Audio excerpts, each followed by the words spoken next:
We will explain experiment on question answering, part of speed tracking, and sentiment analysis. For our dataset, they use either the official train, development, and test fit. For the development set, hyperparameter tuning and model selection with early stop will be performed. The DMN is trained via back propagation and adaptive moment estimation or ADAM. We use L2 and drop out for avoid overfitting. The word vector are pre-trained using Gopi, which is a model for distributed word representation. For the experiment on question answering, they use the Facebook DAVI dataset.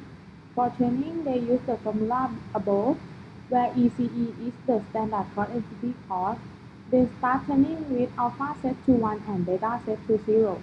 There was supervision to select one sentence per part the gate by experiment with modifying to a simple softmax instead of GRU.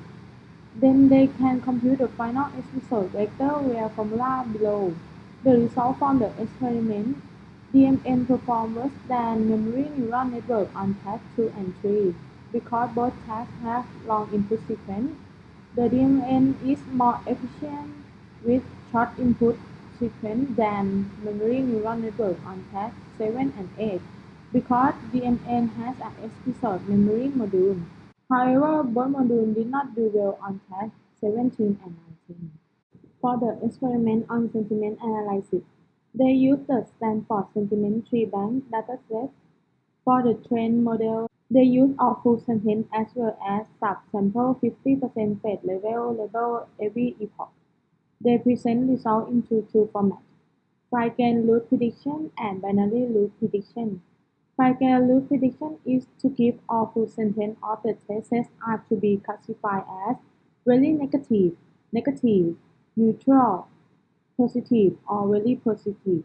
And binary loop prediction, neutral phase are removed and all non-neutral full sentence of the test sets are to be classified as positive and negative.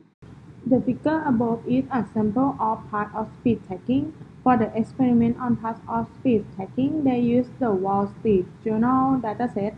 DMN memory are classified as each time step corresponding to each word.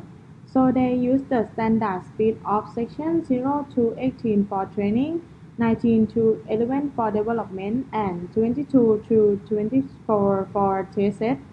The result from the experiment, they compare the result with the SOCAD. The DMN accuracy beat the author and achieved the best accuracy with 97.56 test accuracy. For the quantitative analysis of episodic memory module, from this table show the subset of BABI tasks and Stanford Sentiment Tree Bank with the accuracy of them.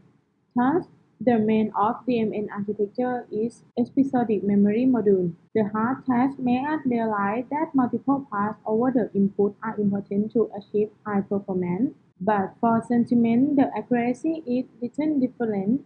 For the qualitative analysis of episodic memory module, from the table show an example of the episodic memory module enable the model focus on during each part of the tree iteration.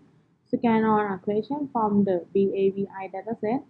The darker color means that the attention rate is higher.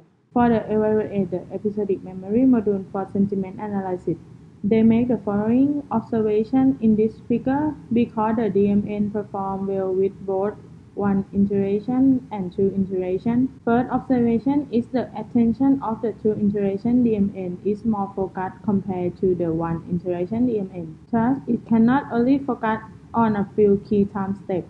Second, in the lower right corner, the first iteration, the very positive word is bad. The word bad dominates the attention score with the darker color, but its bad described content is clear.